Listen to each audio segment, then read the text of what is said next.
Americans sure do love their fast food. In even the tiniest U.S. towns, you'll find a McDonald's, and most folks don't have to drive more than a mile or two to grab a Starbucks or Dunkin' Donuts. But believe it or not, these chains don't always hit the same spot overseas.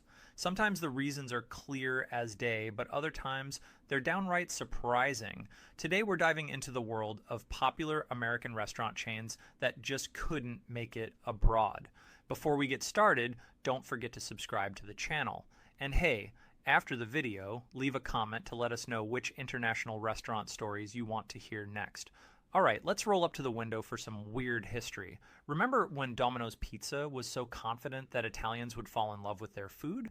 They weren't just testing the waters, they planned to open 880 locations throughout Italy. They probably even joked about giving the Noid a stylish mustache. Now, it wasn't all about the pizza itself. Domino's believed that Italians would embrace their business model because home delivery options were pretty limited there, which, when you think about it, doesn't sound too crazy. But let's be honest, if Domino's is your only delivery choice, are you really winning? With that optimism, in 2015, Domino's opened its first location in Milan. They tried to win over the locals by sourcing all their ingredients from Italian vendors, keeping things authentic, but this was still Domino's, so they couldn't resist adding an American twist with menu items like cheeseburger pizza, Hawaiian pizza, and barbecue chicken pizza. Delicious? Maybe. Appealing to Italians? Not so much. It's kind of like inviting Michael Corleone to a fast food joint, specifically Fazoli's. And we're talking Godfather Part 2 Michael here, not the earlier, more naive version. You can almost hear him saying, "You broke my heart." Unfortunately for Domino's, their strategy didn't pay off. When the COVID-19 pandemic hit, other restaurants in Italy started offering delivery services. Suddenly, Domino's big selling point vanished. Without the delivery advantage, it became clear that Italians weren't exactly lining up for what Domino's was serving. Sales plummeted, and by the summer of 2022, the last Domino's location in Italy closed its doors for good. Switching gears to the 1980s, Wendy's set its sights on conquering Europe. Figuratively speaking, of course. As far as we know, Wendy doesn't have a standing army yet. They opened several locations across the Netherlands, Belgium, and Luxembourg. But just a few years later, they packed up and left. No big deal, right? Well, not quite. After Wendy's exited Europe, a savvy businessman named Raymond Warrens opened a fish and chip shop in the Netherlands called, you guessed it, Wendy's. He registered the name in 1995, claiming he named the restaurant after his daughter and wasn't trying to capitalize on the American chain's name recognition. Sure, Raymond. Whatever his motives, this move has kept America's Wendy's from opening any locations in the European Union ever since. The company has been locked in a legal battle with Warrens' Wendy's, but so far the Dutch courts have firmly backed his trademark. However, when the UK officially left the EU during Brexit, Wendy's saw an opportunity. They opened a location just outside of London with plans to expand throughout England. As one representative put it, "It's really exciting to finally open the doors of our first restaurant here in Reading. Seems like the perfect time to bring back those iconic pigtails." While Wendy's is making strides in England, the EU remains off limits for now. But hey, where there's a will, there's a way. After all, when it comes to good food, borders can't hold us back. When McDonald's first opened in Russia back in 1990, it wasn't just about introducing fast food, it was a monumental political event. So monumental, you might even call it a McDealio. For the first time, Russians got a taste of Western consumerism, served up with mass-produced burgers, fries, and a side of clowning around in the Soviet Union. And they all lived happily ever after. Well, not quite. Fast forward to March 2022, and McDonald's made the bold move to shut down all its company-owned locations in Russia in response to the country's decision to invade Ukraine. Just 2 months later, they cemented that decision by selling all 850 restaurants to Siberian franchise owner Alexander Govor. Govor reopened the chain under a new name, Vkusno I Tochka, which translates to tasty, and that's it. He even pledged to keep the 62,000 employees previously hired by McDonald's. Gotta admit, that's a pretty classy move. Walk into one of these revamped spots, and you might not notice much difference. The logo still features a stylized M, customers still order on touchscreens, and the menu still pretty familiar. As for Ronald McDonald, well, maybe they've got an off-brand clown mascot who wears a fur hat and smokes cigarettes. Okay, we made that last part up, but honestly, they should seriously consider it. Switching gears, let's talk about Taco Bell's journey south of the border. The chain opened in California in the 1960s and quickly became a sensation, in America at least. While folks in the US were wowed by the fast food take on Mexican cuisine, real Mexicans were less impressed. Taco Bell first tried to expand into Mexico by opening a taco stand in Mexico City in 1992. Starting small seemed wise, but the Mexican clientele was instantly baffled, and who could blame them? The names of the menu items didn't match the authentic dishes they knew. Imagine ordering a chicken salad and getting a bucket of fried chicken and lettuce. Yeah, it was kind of like that. In an effort to bridge the gap, the stand changed the name of their tacos to tacostadas because the crunchy shells resembled traditional tostadas more than Mexican tacos. But the confusion persisted. Just 2 years later, Taco Bell, or should we say Tacostada Bell, closed up shop and left the country. But hey, time heals all wounds. Taco Bell decided to give it another shot in 2007. Undeterred by their initial flop, Taco Bell decided to lean into their identity as an American fast food joint during their second attempt in Mexico. They rolled out items like French fries and soft-serve ice cream, staples of American cuisine and favorites among kids. But if you're thinking, there's no way that'll work, then maybe you should have been running Taco Bell. The locals still couldn't get past the tacostadas or any of the other strange versions of their favorite dishes. Mexican pizza. It's like pizza, but different. By 2010, the chain had closed all its stores in Mexico. Starbucks once opened 6 stores in Tel Aviv, a city famous as Israel's foodie destination. On paper, it probably sounded like a fantastic idea. But there was a downside. For Starbucks, not Israel. Being close to Italy, Israelis knew good coffee. Local franchises like Aroma and Arcafi often partnered with Italian roasters to bring the world's finest beans to their shops. Moreover, Starbucks' fast-paced environment didn't appeal to the Israeli coffee culture. Locals preferred to sit, sip, and enjoy their beverages while chatting with friends, a cherished tradition.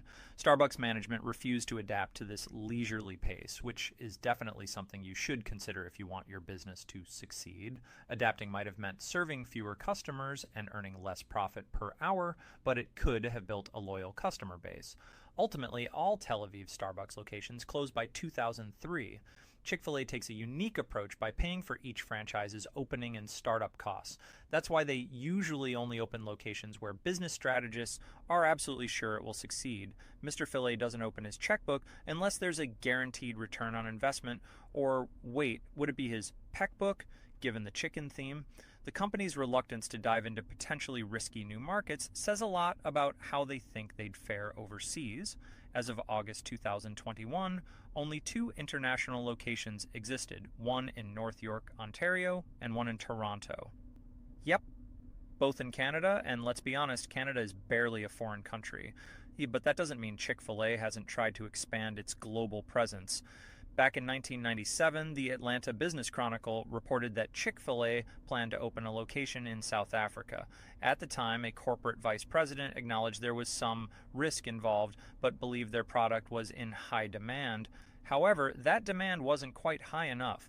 By 2001, investors had abandoned the project, and Chick-fil-A founder Truett Cathy told reporters that geographically, it was just too hard for the company to get merchandise to its employees. After all, it's a long way to South Africa from College Park, Georgia.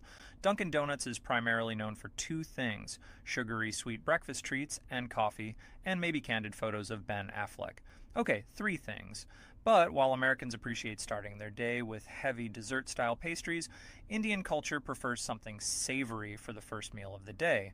It's not that people don't love sweets, they absolutely do, but they have their own traditional snacks that have been around for centuries.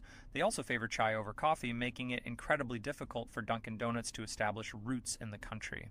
When the Massachusetts-based donut shop first appeared in India in 2012, things went south fast. Managers quickly realized that Dunkin' Donuts would have to alter its menu significantly to appeal to Indian clientele.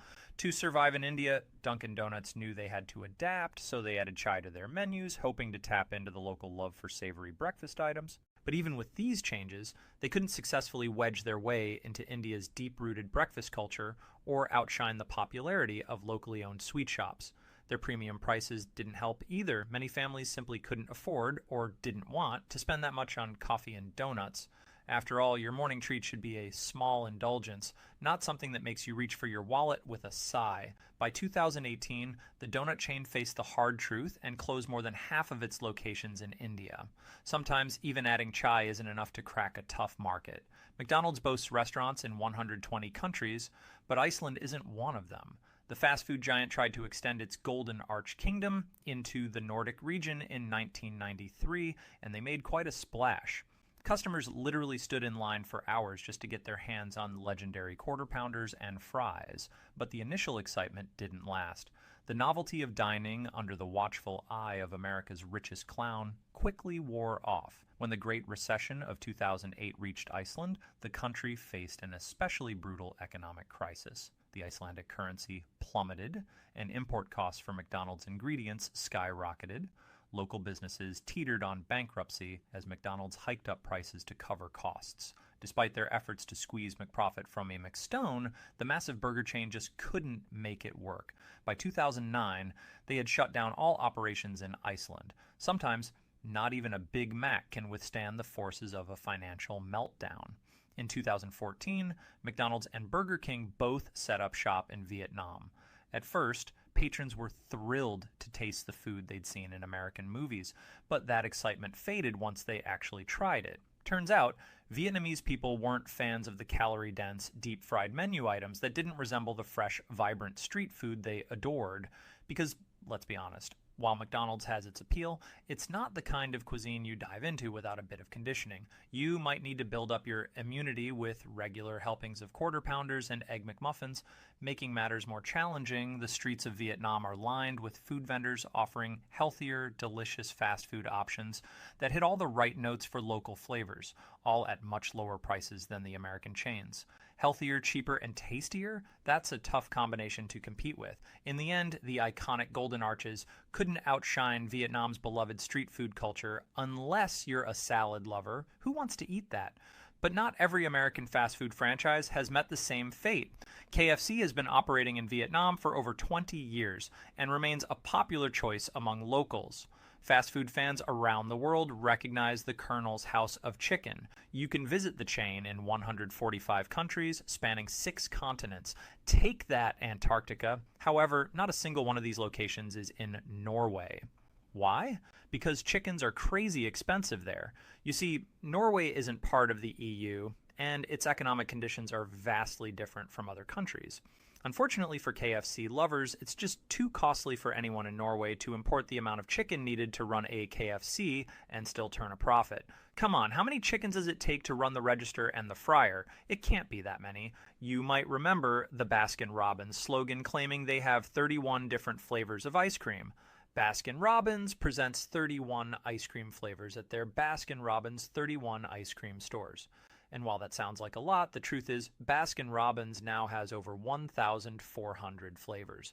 That's enough to make sundaes for every member of the polyphonic spree. Great for ice cream lovers, but maybe a bit much for first-time customers. This was the case when the chain tried to open locations in South Africa. The wide selection intimidated people. As much as anyone can be overwhelmed by ice cream, the prices didn't help either. Baskin-Robbins targeted a specific upper-middle-class market, which grew increasingly health-conscious over the years. Meanwhile, other potential patrons would visit once, see the prices, and never come back. Their geographical strategy raised eyebrows too. Instead of spreading shops throughout the nation, Baskin-Robbins opted to open 5 franchises all at the same time, saturating the market. This led to fewer patrons at each location. Ultimately, the demand for Baskin-Robbins didn't match the cost of running a business that trades in products that melt if you don't sell them fast enough. So, what do you think? Which American fast food chain do you believe should try going international? Let us know in the comments below. Before you go, don't forget to subscribe to the channel and give this video a thumbs up if you enjoyed it. We'd love to hear your thoughts. Which American fast food chain do you think should try going international next? Let us know in the comments.